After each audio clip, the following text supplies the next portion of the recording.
Hey, what's up everybody? How y'all doing today? Well, it's Carpo, and today is June 1st, 2015. Just getting my day going. It's about 11 a.m. and I guess I got my day going a while ago, but it's a rainy day. It was very sunny over the weekend and warm, and as the rain comes in and it kind of cleanses away the smog and the dust, it's a very welcoming sight. And I was out there looking at the rain a minute ago, and I was looking at how it, it's the silly little things in life that really get me. Sometimes I can observe a leaf and just fall in love with that leaf. Sometimes it's the way that the rain hits the ground, and in this case it was the rain soaking into the dirt, looking around at the way that the leaves respond to the raindrops and the perfect cycles that this planet somehow is able to, although I would say that, this is going beyond weather changes or patterns or any type of global warming or man-made or otherwise, just to the actual weather systems themselves, which over millions of years, billions of years, but really stabilized over the last couple billion years, I guess, to the point where it's able to regulate itself, to where no matter what happens with this planet, it's able to live as kind of a system. And this system over time has been given many different names. One of the most recent, which is Gaia, which I'm sure many people are familiar with. And, several years ago, I read a book, The Gaian, I can't remember the actual title of the book now, The Gaian Hypothesis or something. And it really put into perspective the natural systems which come into play on this planet, and it's very easy to look at, say, the evolution of species and say, well, that doesn't make sense, or why did this evolve into this, or did evolution occur at all? The argument is kind of a moot point. To me, it's, evolution is as real as anything else. It's a matter of how it happens and why. Looking back through the genetic record, we see that we've evolved along with the planet. And the planet itself being a system reminds us very much of our system of our body, the macrocosm, the microcosm, fractal nature of life, I guess. And within that, within our bodies, there are also cellular organs which contain more atoms than the entirety of all the rest of the cells in our body. Just amazing structures built on such deep complexities down to the atom, and even smaller, which may be quarks or whatever you want to call it. To me, it's just energy, an energy field. Everything is energy, even down to the atom and the magnetic nature that draws atoms together. And then the gravitational forces which allow our planet to rotate around the sun. So as we have this planetary system, we also have the solar system, right? The amazing thing to me is that we have many solar systems within each galaxy, right?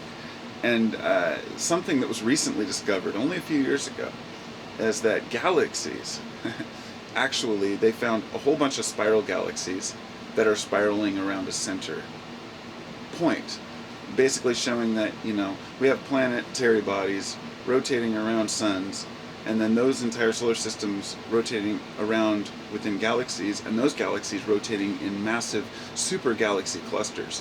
And of course we can only see so much with our telescope, so we know it probably goes beyond that into massive super galaxy clusters. All of this stuff is the kind of thing that we just ponder consistently, okay, what do we do with it? You can only take this information so far, right? But the point being that these systems continue down to the molecular level, and they're slightly different properties. Things behave differently on the quantum level, right? So I'm explaining all of this to try to make a point that it was this lecture I was reading the other day. It was an argument, a theoretical argument between philosophers, and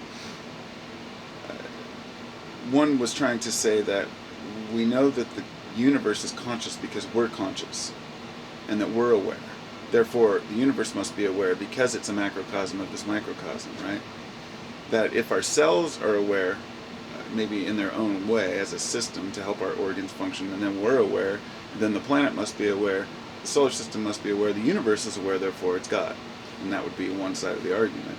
And the guy was saying that what we're doing is we're basing this, we're anthropomorphizing, space, the entirety of the universe, based on human attributes. Considering that the universe would have these human attributes when mankind has actually only been here for such a split second. And what we're trying to do is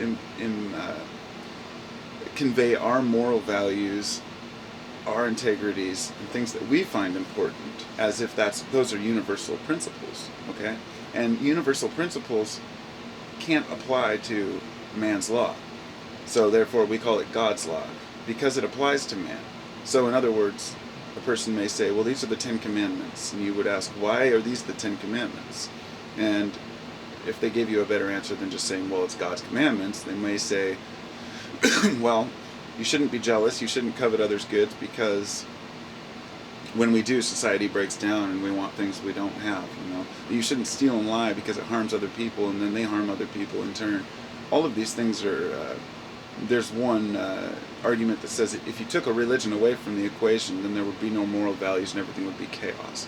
But we see that's not true because of the order in nature with animals. However, having our consciousness, we could send ourselves off the deep end with our awareness and our opposable thumbs and our ability to manipulate our environment so much. But the question remains, would we all be out for personal gain if it weren't for the idea of karma or a fear of God or retribution? I think that these values are inherent whether there's religion or not, because I believe that these are things that we see are harmful to our species. So nobody wants to harm other people. It's usually done in the name of self-interest. And so I guess what I'm saying here is that we're creating an illusion that the universal system, that we can explain existence and being within the context of human experience. That we can understand God through human minds, or understand the greater meaning of life, or the deepest depths of life, through our one facet on this jewel. If the planet is a jewel, the living creatures are the facets on that jewel, each one reflecting its own view directly out into the universe. And it may be able to, as that metaphor, you may be able to see over to the other areas, the other facets, but you can never see the entirety of the sphere, the metaphorical sphere of life. That each person has their own view and their own viewpoints. Therefore, if you can never know what I know, and I can never know what you know, and we can never share each other's experience, then neither one of us can completely know God, if there is such a thing. And that's because to know that would be to know the entirety of it. It's a deep subject, and one that ends up getting into these philosophical, long drawn out, just ponderances.